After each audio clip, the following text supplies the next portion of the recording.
Tidak banyak yang menyadari industri karoseri bus tanah air ini merupakan penyumbang penyerapan tenaga kerja yang cukup besar. Apalagi bisnis ini diperkirakan masih cerah dengan masifnya pembangunan jalan tol.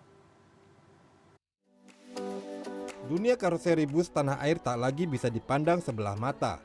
Hal ini terlihat dalam pameran Bus World yang digelar di JI Expo Kemayoran pada 15 hingga 17 Mei 2024. Berbagai desain bus yang cantik, unik, dan canggih tergelar dalam pameran ini. Mendesain dan membuat karoseri bus tidak bisa sembarangan. Faktor keselamatan dan kenyamanan menjadi hal yang wajib diperhatikan. Dalam hal mendesain karoseri, itu sebenarnya apa saja sih yang perlu diperhatikan? Yang perlu diperhatikan tuh pertama adalah segi safety ya. Jadi kita kalau mendesain tuh harus memahami SOT dari sebuah chassis. Itu kan adalah arahan dari maker Pak, dari prinsipal, baik dari Hino, Mercy, Volvo, Scania, itu mereka mempunyai aturan-aturan itu pertama Pak.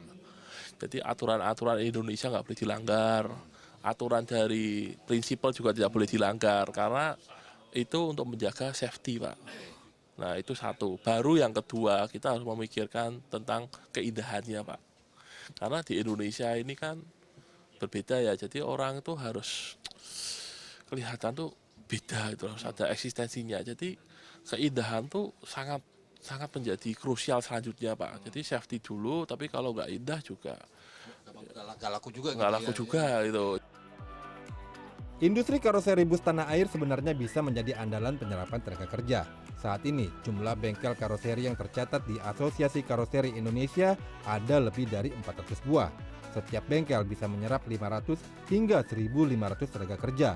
Jumlah ini belum termasuk tenaga kerja yang diserap perusahaan penyuplai bahan baku karoseri.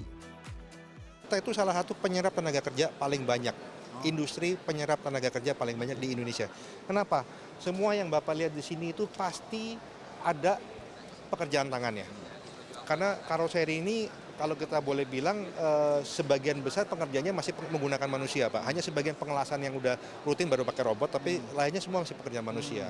Nah itu penyerapan tenaga kerja banyak sekali Pak. Masa depan bisnis karoseri juga diperkirakan masih akan panjang, sebab masifnya pembangunan jalan tol tentu membutuhkan alat transportasi bus yang aman dan nyaman. Iwan Hermawan, Dwi Ari, Jakarta.